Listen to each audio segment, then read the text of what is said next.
Hello friends, स्वागत है आप सभी का मेरे यूट्यूब चैनल एजुकेशनल सॉल्यूशन में।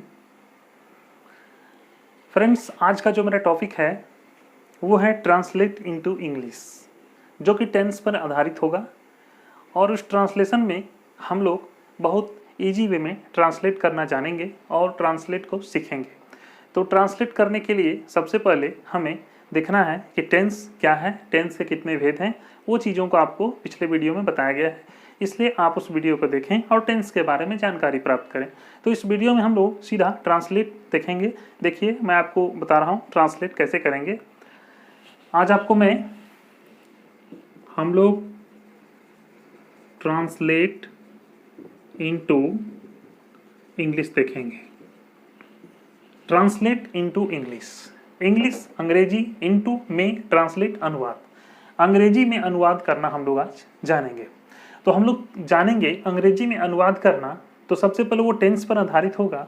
तो हम लोग चूंकि अभी हम लोग देखेंगे past tense, present tense, future tense, tense के ट्रांसलेशन को देखेंगे। तो बारी बारी से आप लोग देखिएगा। सबसे पहले हम लोग आज आपको जो हम बताने जा रहे हैं वो सिंपल पास्ट टेंस, ठीक है। Simple past tense, simple past tense को हम लोग एक और नाम से जानते हैं, पास्ट इंडेफिनिट टेंस, ठीक है। उसको हम लोग पास्ट इंडेफिनिट भी बोल सकते हैं। इसमें हम लोग क्या करते हैं, इसका जो रूल्स है अनुवाद करने का, सबसे पहले आपको सब्जेक्ट लगाना है, ठीक है। सबसे पहले सब्जेक्ट, उसके बाद वर्ब का दूसरा रूप लगाना है, उसके बाद आपको ऑब्जेक्ट लगाना है, ठीक है। इस रूल पर आप लोग चलेंगे। सबसे पहले सब्जेक्ट, उसके बाद वर्ब टू, उसके बाद ऑब्जेक्ट। जैसे राम गया, ठीक है, राम गया। तो राम यहाँ पे जो है वो आपका सब्जेक्ट है और गया जो है वो आपका वर्ब है, ठीक है। राम गया। तो सबसे पहले आप देखेंगे, सबसे पहले आपको क्या लगाना है, सब्जेक्ट लगाना है। सब्जेक्ट यहाँ पे राम है तो RM राम लिख दीजिए, ठीक है। उसके बाद वर्ब आना है। वर्ब का क्या आना है, पास्ट फॉर्म, ठीक है। तो पास्ट फॉर्म यहाँ पे क्या है, जाना। जाना का इंग्लिश होता है GO गो। तो उसका फास्ट क्या होता है हम लोग जानते हैं, वेंट होता है। तो राम वेंट, राम गया, राम वेंट। सीता गई, सीता वेंट। मोहन गया, मोहन वेंट। मैं गया, I वेंट। वे लोग गए, दे वेंट। हम लोग गए, वी वेंट, ठीक है। यहां पे आप लोग समझ गए। पास्ट इंडेफिनिट में सबसे पहले हम सब्जेक्ट लगाते हैं, उसके बाद वर्ब टू लगाते हैं, उसके बाद हम लोग ऑब्जेक्ट लगाते हैं, ठीक है। अब देखिए, बहुत इंटरेस्टिंग चैप्टर होने जा रहा है। इसके बाद जो हम ट्रांसलेट बनाएंगे बहुत ही इंटरेस्टिंग, आपके लिए बहुत ही रुचिकर, और मैं आशा करता हूं कि आप पूरे वीडियो को जरूर देखेंगे, आप वीडियो को स्किप नहीं करेंगे, क्योंकि मैं अभी एग्जाम्पल सिखा रहा हूं, उसके बाद मैं इसका ट्रांसलेशन बनाऊंगा। देखिएगा, बहुत ही अच्छा ट्रांसलेशन आप लोगों के लिए मैं लेकर आया हूँ। आप शायद उसे देखेंगे तो बहुत अच्छा लगेगा। ट्रांसलेशन बनाना और ट्रांसलेशन समझना वो तो अलग जगह पे है, लेकिन मैं जो ट्रांसलेट आप लोग को दूंगा वो बहुत ही इंटरेस्टिंग आपके लिए होगा। देखिए, एक एक करके समझ लीजिए, क्योंकि इसी से आप लोग को ट्रांसलेशन बनाना है, ठीक है। तो आपने देखा सब्जेक्ट, वर्ब, ऑब्जेक्ट। जैसे राम ने रोटी खाई, राम ने रोटी खाई। तो राम यहाँ पे सब्जेक्ट है, रोटी आपका ऑब्जेक्ट है, और खाई यहाँ पे वर्ब है, ठीक है। राम ने रोटी खाई। अच्छा, आप कंफ्यूज होते होंगे, राम में खाई कैसे हो सकता है। अगर हम यहाँ राम खाई लिखते हैं तो गलत हो जाएगा। राम कोई लड़का है तो यहाँ खाई कैसे हो सकता है, खाया नहीं होगा। लेकिन बीच में मेरा रोटी है, रोटी स्त्रीलिंग है, ठीक है। रोटी को हम लोग स्त्रीलिंग में यूज करते हैं। रोटी पक गई, रोटी जल गई, रोटी बन गई, ठीक है। इसलिए राम ने रोटी खाई यहां पे हम लिखेंगे, ठीक है, देखिए अब हम इसको ट्रांसलेट करते हैं। सबसे पहले आपको सब्जेक्ट लिखना है, तो सब्जेक्ट में मेरा हो जाएगा RAM राम। उसके बाद आपको वर्ब का पास्ट फॉर्म लगाना है, ठीक है। तो खाना का पास्ट फॉर्म अभी आपको बताए थे हम लोग, पास्ट फॉर्म ही लगाना है। तो खाना का होता है ईट, तो उसका हम लोग लगाएंगे एट। राम एट। अब रोटी कहाँ जाइए, ए ब्रेड, ठीक है। राम ने रोटी खाई, राम एट ए ब्रेड, ठीक है। अब देखिए ये हो गया आपका सिंपल पास्ट टेंस का एक, ये जो क्या बोलते हैं, असर्टिव सेंटेंस। अब हम लोग इसमें निगेटिव सेंटेंस को जोड़ेंगे। निगेटिव सेंटेंस, हम लोग निगेटिव सेंटेंस को देखेंगे। जैसे राम गया, ठीक है, देखिए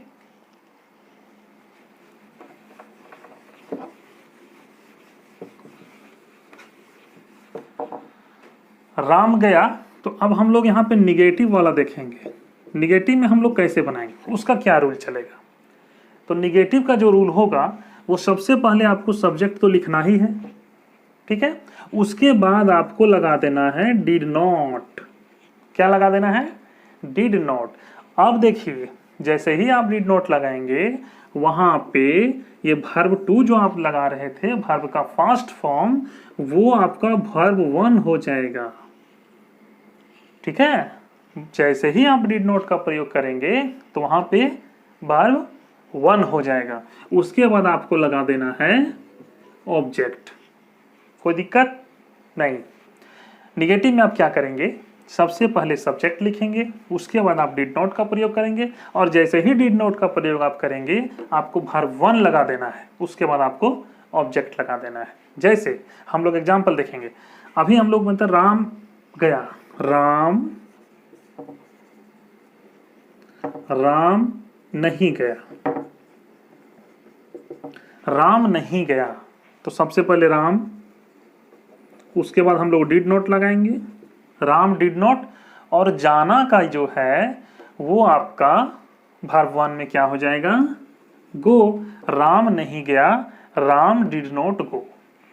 सीता नहीं गई, सीता डिड नॉट गो। हम लोग नहीं गए, वी डिड नॉट गो। वे लोग नहीं गए, दे डिड नॉट गो। तुम नहीं गए, यू डिड नॉट गो, ठीक है। इसमें आप लोगों ने देखा कि निगेटिव में हम लोग क्या करते हैं, डिड नॉट का प्रयोग करते हैं। यहां ध्यान दीजिएगा फ्रेंड्स, डिड नॉट ही लगाना है नहीं में। अगर सिंपल पास्ट टेंस का ट्रांसलेशन आपको बनाना है तो नहीं में आपको डिड नॉट, ना कि डू नॉट और डज नॉट का प्रयोग पास्ट में नहीं होता है। डू नॉट और डज नॉट का प्रयोग पास्ट में नहीं होता है, आपको डिड नॉट ही लगाना है।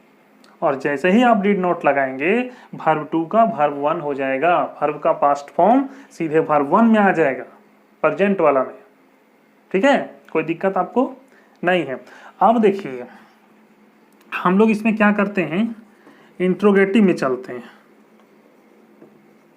इंट्रोगेटिव में, अब इंट्रोगेटिव में क्या करेंगे हम लोग, तो इंट्रोगेटिव में जो चलेगा उसको आपको क्या करना है, डिड को आगे कर देना है, डिड को आगे कर देना है।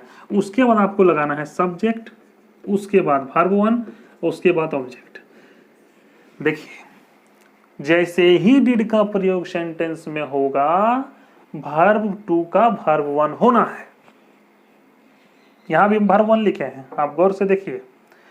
निगेटिव में ही हम डिड नॉट लगाएं तो वर्ब वन हो गया, इंट्रोगेटिव में अगर हम डिड लगाएं तो वर्ब वन हो गया। जैसे इसी ट्रांसलेशन को हम लोग बनाते हैं, राम नहीं गया, राम नहीं का ना अब हम बनाते हैं क्या राम गया,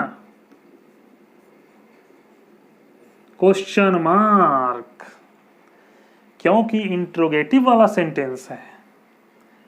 इंट्रोगेटिव सेंटेंस में हम लोग क्वेश्चन मार्क देंगे। क्या राम गया, सबसे पहले डिड लगा दीजिए, डिड को आगे कर दीजिए। अब लगाना है आपको राम, उसके बाद गो क्वेश्चन मार्क। जैसे ही हम डिड लगाएं यहां पे वर्ब वन हो गया। कोई दिक्कत समझने नहीं, ध्यान से सभी को सीखिए, क्योंकि अभी जो हम लोग ट्रांसलेशन बनाएंगे उसमें कहीं कोई प्रॉब्लम नहीं होना चाहिए, ठीक है। देखिए क्या राम गया, तो हम लोग डिड को क्या किए, आगे कर दिए। अब देखिए कभी कभी ऐसा ट्रांसलेशन आपको मिल जाएगा जिसमें निगेटिव और इंट्रोगेटिव दोनों देखने को मिलेगा। जैसे क्या राम नहीं गया, यहां हम लोग पढ़े कि राम गया, फिर पढ़े राम नहीं गया, फिर पढ़े क्या राम गया, अब है क्या राम नहीं गया।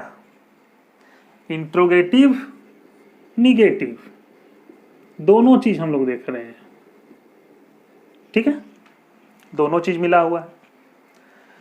तो क्या नियम है, सिंपल पास्ट टेंस या पास्ट इंडिफिनिट में अगर क्या आगे रहता है, अगर क्या आगे रहता है तो हम लोग क्या करते हैं, सबसे पहले डिड लिखते हैं। तो आप डिड लिख दीजिए इसका, डिड। डिड के बाद क्या होता है, सॉरी डिड के बाद क्या होता है, सब्जेक्ट। सब्जेक्ट आपका है राम। अब अगर नहीं रहता था निगेटिव में तो हम लोग क्या करते थे, डिड नोट लगाते थे ना। अभी आपको बताए हैं कि डिड नोट हम लोग लगाते हैं ना। तो चूंकि डिड नोट में डिड हम ऑलरेडी लगा चुके हैं तो क्या घट रहा है, नोट। अब यहां पे आपको नोट लिख देना है, डिड राम नोट, और जाना का आपको लिख ही देना है। वर्ब 1 लिखेंगे कि 2, वर्ब 1 लिखेंगे कि 2, वर्ब 1 लिखेंगे। क्यों लिखेंगे वर्ब 1, क्योंकि डिड का प्रयोग किया गया है, ठीक है। तो यहां पे हम लोग लिखेंगे गो और क्वेश्चन मार्क दे देंगे। ये तो हुआ ये बात, ठीक है। अब देखिए एक और समझिए, इतने जगह में हमको समझाना है क्योंकि एक बार फिर से रिपीट करेंगे ताकि हम लोग ट्रांसलेशन में कहीं कुछ फंसे नहीं, है ना। ये अब देखिए सबसे पहले सिंपल वाला देखिए, फिर नेगेटिव देखिए, फिर इंट्रोगेटिव देखिए। अब जो सेंटेंस है उसमें नेगेटिव इंट्रोगेटिव दोनों है। अब WH वर्ड वाला हम लोग देखेंगे। ये WH वर्ड क्या होता है, WH कहने का मतलब है WH what, why, where, home.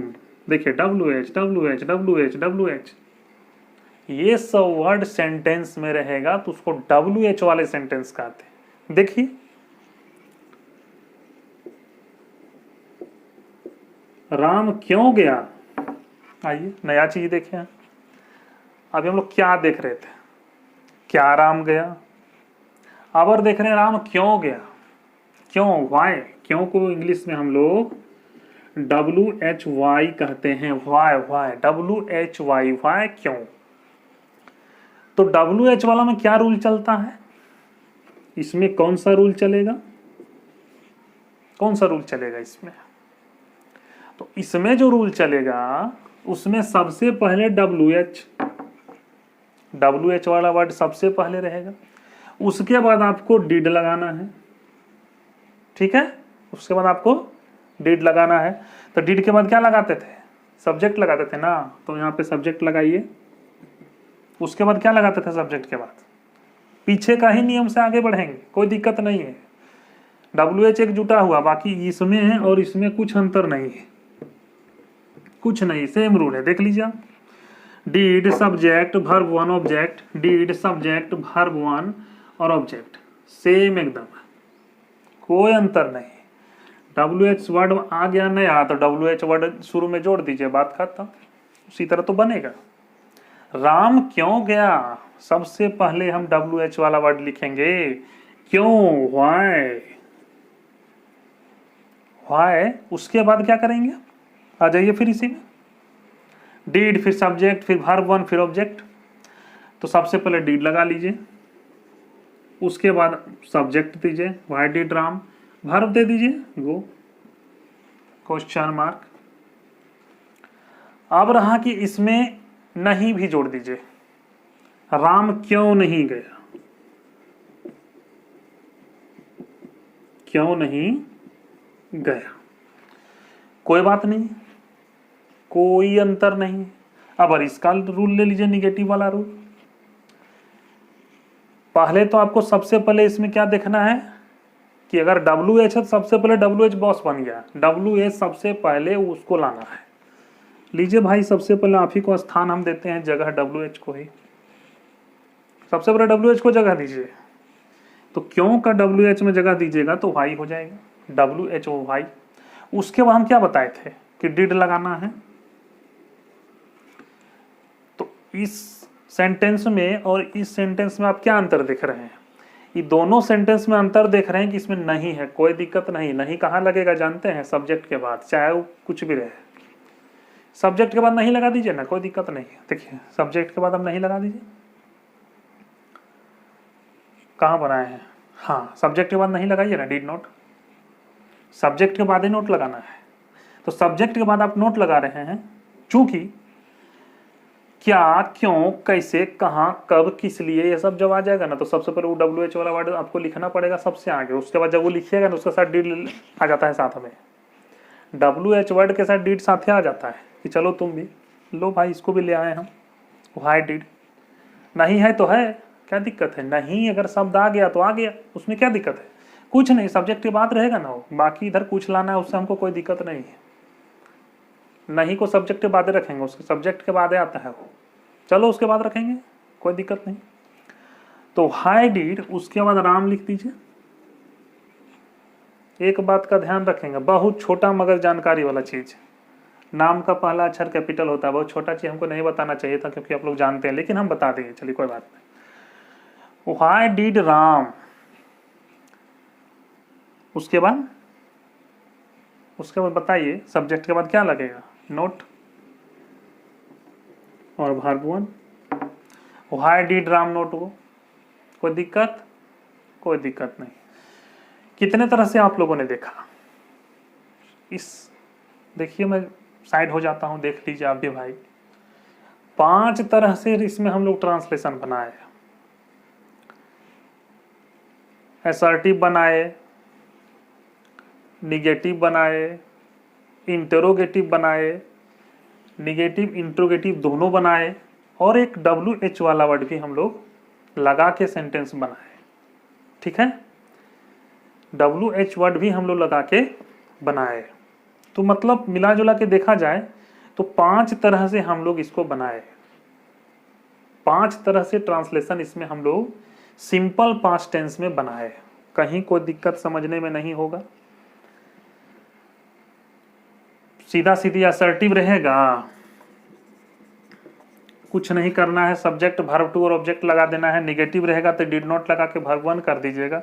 Interrogative रहेगा तो डिड को आगे डिड आया कि वर्ब वन, कुछ याद नहीं रखना है नियम ज्यादा, डिड आया वर्ब वन होगा, सिंपल सा बात है। तो डिड के बाद सब्जेक्ट, फिर वर्ब वन, फिर ऑब्जेक्ट। अब नेगेटिव इंट्रोगेटिव दोनों है तो कोई बात नहीं है, आपको बताए हैं कि नेगेटिव इंट्रोगेटिव अगर दोनों आ जाए उससे कोई दिक्कत नहीं है। जैसे ही इंट्रोगेटिव आता है डिड को आगे कर दीजिए, नोट तो सब्जेक्ट के बाद ही रहेगा, चाहे सेंटेंस कोई हो, सब्जेक्ट के बाद ही नोट रहेगा। चाहे ट्रांसलेशन में कुछ भी शब्द जुटा रहे उससे कोई मतलब नहीं, वो सब्जेक्ट के बाद ही नोट लगेगा। ये आपका सिंपल पास्ट टेंस का ट्रांसलेशन रूल रेगुलेशन समझ में आ गया। अब हम लोग प्रैक्टिस करेंगे। चलिए हम लोग 10 सेंटेंस इसको बनाते हैं, 15 सेंटेंस। बड़ा मज़ेदार, बहुत ही इंटरेस्टिंग, जरूर देखिए। बहुत बनाने में बहुत मज़ा लगेगा, तो निश्चित है कि बनाने में बहुत मज़ा आएगा, क्योंकि उसमें जो हम शब्द का प्रयोग करेंगे ना बहुत इंटरेस्टिंग लगेगा। सब गड़बड़ सड़बड़ हो जा रहा है, लेकिन कोई बात नहीं, दिमाग को सिर्फ कंसंट्रेट रखेंगे, इंग्लिश आपकी मुट्ठी में। ठीक है, देखिए यहाँ पे देख रहे हैं ट्रांसलेशन। ठीक है, नियम तो आप लोग सब जान गए। अब ट्रांसलेशन देखिए कैसे बनेगा। गया गया गया, गया गया गया, कंफ्यूजन हो रहा होगा, 3 बार गया लिख दिया है, समझ में नहीं आ रहा है कैसे हम बनाएंगे इसको। कोई बात नहीं, समझिए। एक गया सब्जेक्ट है, किसी लड़के का नाम है गया, गया किसी लड़के का नाम है। एक गया है, ये कोई प्लेस है, जगह का नाम है। बिहार स्टेट में गया एक डिस्ट्रिक्ट है। ठीक है, गया जानते होंगे आप, बिहार स्टेट में गया एक जिला है, गया एक डिस्ट्रिक्ट है। और एक गया जो है वो आपका वर्ब है। जाना को हम लोग वर्ब में पास्ट में गया बोल दिए, ठीक है। गया गया गया कैसे बनाएंगे हम लोग? सबसे पहले सब्जेक्ट लिखते हैं गया, ठीक है। सब्जेक्ट के बाद क्या लिखते थे? Verb two. भूल गए क्या? Verb two went. गया वेंट, गया गया। कहाँ गया? गया गया। गया मतलब कोई जगह का नाम। टू गया, गया वेंट टू, गया मतलब गया गया गया। इंटरेस्टिंग लग रहा है? मैंने आपको बोला था ना इंटरेस्टिंग लगेगा। देखिए, गया गया गया, गया वेंट टू गया। एक गया लड़का है, एक गया जगह का नाम है, एक गया जाना का वर्ब टू है। गया नहीं गया, गया इसी को बनाते हैं ना, गया गया नहीं गया, गया गया नहीं गया। तो जब नहीं रहता था आपको क्या बताए थे? डिड नॉट लगाना है। गया डिड नॉट गो टू गया। गया डिड नॉट गो टू गया। जैसे ही डिड नॉट लगाएंगे वर्ब वन हो जाएगा, वेंट का गो हो जाएगा, ठीक है। ये आपका हो गया असर्टिव और ये हो गया निगेटिव, नहीं लगा हुआ है। अब क्या वाला देखेंगे? क्या गया गया नहीं गया, क्या गया गया नहीं गया। पहले क्या करेंगे? जब क्या आगे रहेगा तो आपको डिड को सबसे पहले लिखना है, उसके बाद डिड गया, डिड सॉरी एक मिनट, हम लोग पहले इंट्रोगेटिव बनाते हैं, तब इंट्रोगेटिव और निगेटिव दोनों बनाते हैं। एक मिनट सॉरी, इसको नहीं भी हटा देते हैं। क्या गया गया गया, डिड गया गो टू गया। क्या आगे कर दिए? इंट्रोगेटिव है। अब हम लोग बनाएंगे क्या गया गया नहीं गया, क्या गया गया नहीं गया। लीजिए, अब क्या सबसे पहले वो डिड गया नोट गो टू गया, डिड गया नोट गो टू गया, गया क्या गया गया नहीं गया। तो ये हो गया। अब आपको एक बताए थे हम WH वाला, बताए थे यहाँ पे जो बताए थे WH वाला। देखिए, गया गया क्यों गया, गया गया क्यों गया। सबसे पहले आपको बताए थे कि अगर WH वर्ड आता है तो WH वर्ड आता है तो सबसे पहले WH को ही आप आगे रखेंगे, क्यों को हाई अंग्रेजी में लिखेंगे। उसके बाद WH के बाद आपको डिड लगाना है। हाई डिड गया गो टू गया, हाई डिड गया गो टू गया।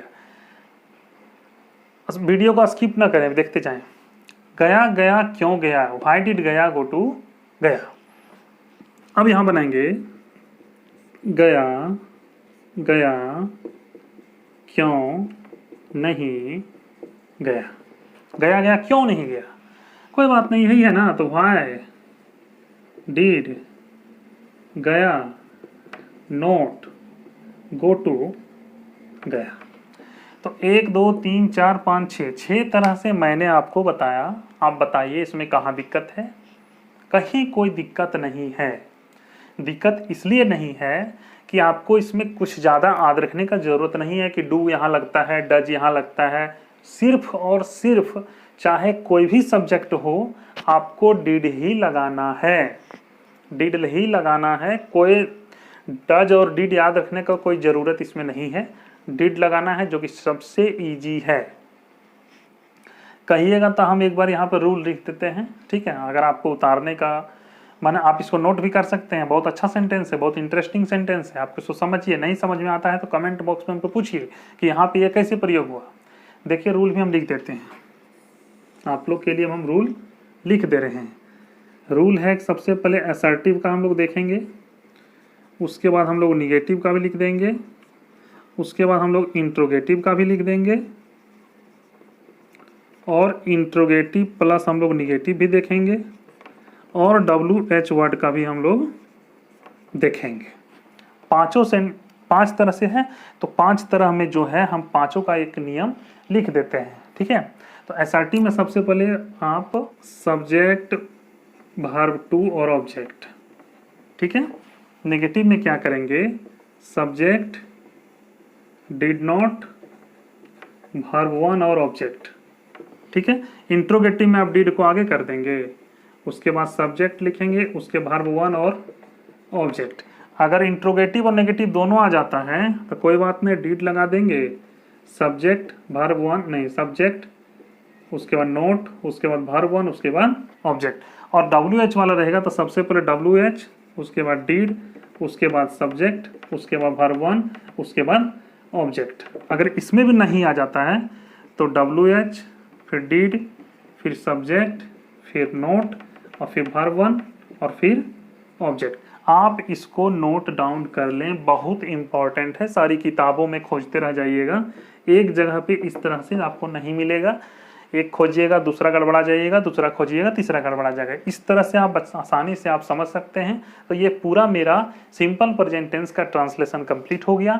आपको वीडियो कैसा लगा, वीडियो में कमेंट कीजिए, लाइक कीजिए, शेयर कीजिए और चैनल को सब्सक्राइब कीजिए। नोटिफिकेशन बेल को ऑन कर लीजिए और ऑल को सिलेक्ट कर लीजिए। जैसे ही इस तरह का वीडियो आपके लिए मिलता है आपको नोटिफिकेशन तुरंत मिल जाएगा। फ्रेंड्स, मैं आप लोगों के लिए बहुत ही इंपॉर्टेंट वीडियो लेकर आता हूं। इंग्लिश के पकड़ को मजबूत कीजिए, इंग्लिश के भय को दूर कीजिए, इंग्लिश से आप डरिए मत, इंग्लिश को प्रैक्टिस कीजिए, इंग्लिश को आम बोलचाल की भाषा में यूज कीजिए। आप बिल्कुल ही इंग्लिश से मत डरिए। ठीक है फ्रेंड्स, मिलते हैं कुछ नई इस तरह के नए इंपॉर्टेंट वीडियो के साथ। तब तक के लिए धन्यवाद। आपका दिन शुभ हो।